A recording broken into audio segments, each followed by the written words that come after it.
Doctor Ajay Kumar के पास जाना चाहते हैं ये तमाम बातें लेकर के, क्योंकि आपने कहा कि ये सरकार देश की सुरक्षा को लेकर ड्रामेबाजी करती है। नलिन कोहली ने उस पर गहरी आपत्ति जताते हुए आपको जवाब दिया है।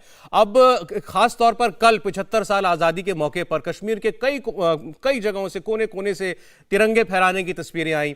लाखों जगहों पर, जिसमें स्कूल, कॉलेज, सरकारी प्राइवेट इंस्टीट्यूशंस, घरों के ऊपर तिरंगा फहराया गया, तिरंगा रैली निकाली गई। ये ऐसे हालात कब थे कश्मीर के अंदर कि ये कहा जाए कि आज बदतर स्थिति में है कश्मीर?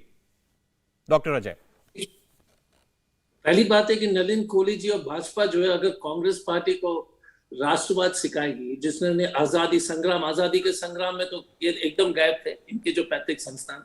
उसके अलावा बांग्लादेश को टुकड़ा करना, परमाणु जो इंदिरा गांधी जी ने फर्स्ट न्यूक्लियर एक्सप्लोजन करना, और ये एक मिनट और आप ये हम लोग को पाठ पढ़ाएंगे राष्ट्रभक्ति का, ये सचमुच में विचित्र है। मैं स्पष्ट रूप से नरेंद्र जी को कहना चाहूंगा, दो प्रधानमंत्री जो हमने जो है बलिदान कर दिए इस देश की सुरक्षा के लिए, तो पहले कृपया पाठ मत पढ़ाइए, इतना तो मैं अनुरोध करूंगा राष्ट्रीय सुरक्षा के बारे में। पहली बात। दूसरी बात, आशुतोष जी ने जो है, लगता है कि आशुतोष जी मेरी बात उनको सुनाई नहीं दी होगी। मैंने शुरू किया कि कब तक कश्मीरी पंडित के समाज के लोग बलिदान देंगे, और गलती सबसे हुई, हम मानते भी हैं। हमारा इतना ही कहना था कि जैसे सरकारी अफसर है जो कश्मीर, जैसे राहुल भट्ट जी या कोई भी टीचर, जो कश्मीरी पंडित जो टीचर जो बहाल हुए हैं, जो वैली में काम कर रहे हैं, जब तक माहौल ठीक नहीं होता, या तो आप उनको सुरक्षित रूप से श्रीनगर भेजिए। जैसे राहुल भट्ट जी को एक रेवेन्यू ऑफिसर थे, उनको जो कार्यालय में मार दिया था, तो पहले कम से कम और हम पराशर साहब के जो बात सुन रहे थे, और मैं सहमत उनके मोटी उनके जो सभी बातों से, लेकिन एक जरूर चीज है कि जब तक आप माहौल नहीं बनाएंगे, देखिए आप देश के लिए जो ना बाकी लोग को जो है सीख नहीं दे सकते, क्योंकि जब तक हम अपने नहीं करेंगे। अगर हम कश्मीरी पंडित होते और अगर हम बुद्धगांव में या सोपोर में अगर हम काम करते, तो हमारे परिवार को तो हमेशा टेंशन रहता है, और वर्तमान परिस्थिति में अगर कोई उपाय लग सकता है कि नहीं लग सकता है, ये एक बहुत बड़ी चुनौती है। दूसरी बात क्या है कि यार, आजादी के बाद से ये कश्मीरी टेररिज्म कब से शुरू हुआ था? 86 के बाद। तो हम लोग ऐसे बात करें जैसे कि कश्मीर में जो कांग्रेस के समय इतनी जो अमन चैन थी, तो मैं देखिए, क्योंकि इतिहास पढ़ने को, सबको इतिहास नहीं पढ़ने का, नया इतिहास जो है ना पढ़ाने का जो आदत इस देश में आ गई है। मैं अजय जी, मैं तो इसीलिए कह रहा हूँ ना, इतिहास में कोई ना जाए, ना आप जाए ना नलिन जी जाए। आज कश्मीरी पंडितों के भविष्य की बात करें। प्रॉब्लम, एक मिनट सौरभ जी, मैं तो नहीं टोका आपको, तो एक सेकंड कंप्लीट कर। 2004 और 2014 के बीच में कोई आतंक टारगेटेड किलिंग नहीं हुआ, लेकिन टेररिस्ट घटना तो हुए थे। 2050 आजादी से लेकर के 85-86 तक जो है पूरा देश में किसी तरह का कंफ्यूजन नहीं था, कोई प्लान नहीं हुआ था कश्मीरी पंडित का। उस वक्त अमन चैन था, उस वक्त नेहरू जी का पॉलिसी हो या इंदिरा गांधी का जो अच्छा था कि नहीं।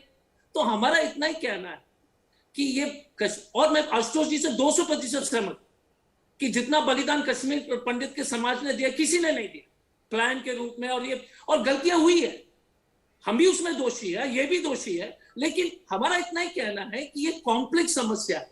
इन्होंने देश को गुमराह किया कि सब चीज का समाधान हो जाएगा। और आप कहते हैं ना कि टेररिज्म कम हो गया, आप बता दीजिएगा कि टेररिज्म अगर आंकड़े के अनुसार सबसे ज्यादा मौत 2018 में हुई है कश्मीर के इतिहास में। 2018 में जो मैक्सिमम नंबर ऑफ 84 सिविलियन, मुझे लगता है कि जो 84 में जो टारगेटेड पॉपुलेशन किलिंग है, जो हिंदू किलिंग है, वो 84 के आसपास है। जो मेरे जो आंकड़े हैं उसको चेक कर लीजिए। हमारा इतना ही क्या, लास्ट में इतना ही मैं कहूंगा कि जितने बट बोलापन बंद कीजिए और जमीन पर काम कीजिए, साथ में काम। चलिए, अच्छा ठीक, अच्छा ठीक, जितना भी आरोप लगाइए, लेकिन कश्मीरी सर, आप लोगों के राजनीतिक आरोप से आज वहां जो समाज बैठा है, हिंदू पंडितों का समाज, कश्मीरी पंडित का समाज, उन लोगों को उससे मतलब नहीं है। उन लोगों को अपनी बात से मतलब है कि हमारे लिए कौन क्या कर रहा है। ठीक है, और ये जिम्मेदारी सरकार की आज की है। आपने फिर एक शब्द इस्तेमाल किया कि बड़बोलापन बंद कीजिए, काम कीजिए। नलिन जी,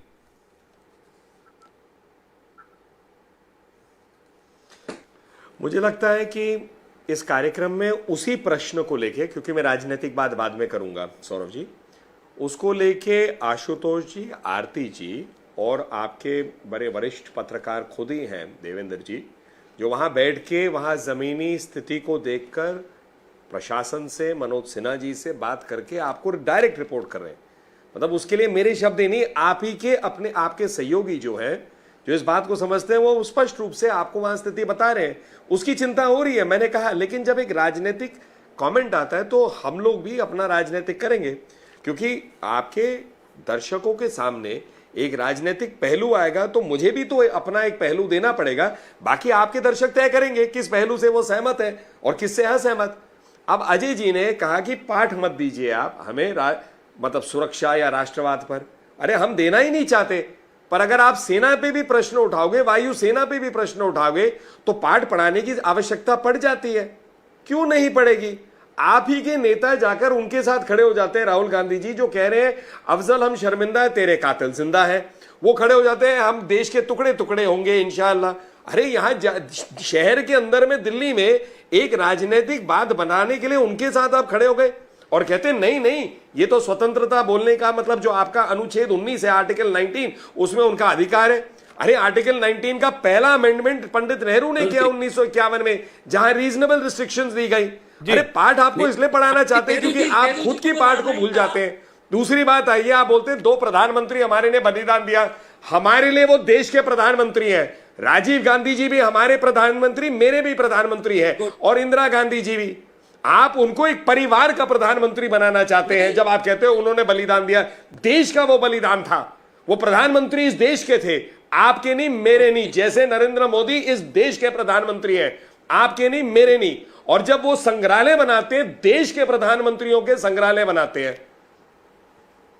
चलें ठीक, चलें एक मिनट एक बार फिर से नहीं अजय जी, 1 मिनट, आशुतोष जी के पास दोबारा जाना चाहता हूं मैं। ठीक है, ये आपने पॉलिटिकल बात की, उन्होंने आपकी बात का जवाब दे दिया। मुझे इससे आगे बढ़ना है, कश्मीर की बात करनी है। नहीं, आप बोल लीजिएगा। नहीं, ताहिर हुसैन का जो है, इनका जो बीजेपी आईटी सेल का जो हेड था, वो अमित शाह जी के गृह मंत्री के साथ फोटो है, तो उनका क्या, उनके टास्क चले। हम इस तरह से उचित टिप्पणी नहीं करेंगे यार, कुछ भी बोल देंगे। नलिन जी, मैं तो आप एक परिपक्व प्रवक्ता हैं, तो अगर फोटो अमित शाह जी का, बड़ा सरल है जवाब देना, बड़ा सरल जवाब देना है। हम शादियों में भी जाते हैं, लोगों से मिलते हैं, कोई हमारे साथ खड़ा होता है, उसका ये थोड़ी ना मतलब है मैं अगर किसी विदेश के व्यक्ति के साथ डिनर करूंगा तो उसका एजेंट बन जाऊंगा क्या? जो आतंकवाद है, आतंकवादी है। इंडिया टीवी हर वक्त हर जगह डाउनलोड करने के लिए सर्च करें India TV news Google play store या ऐप स्टोर पर।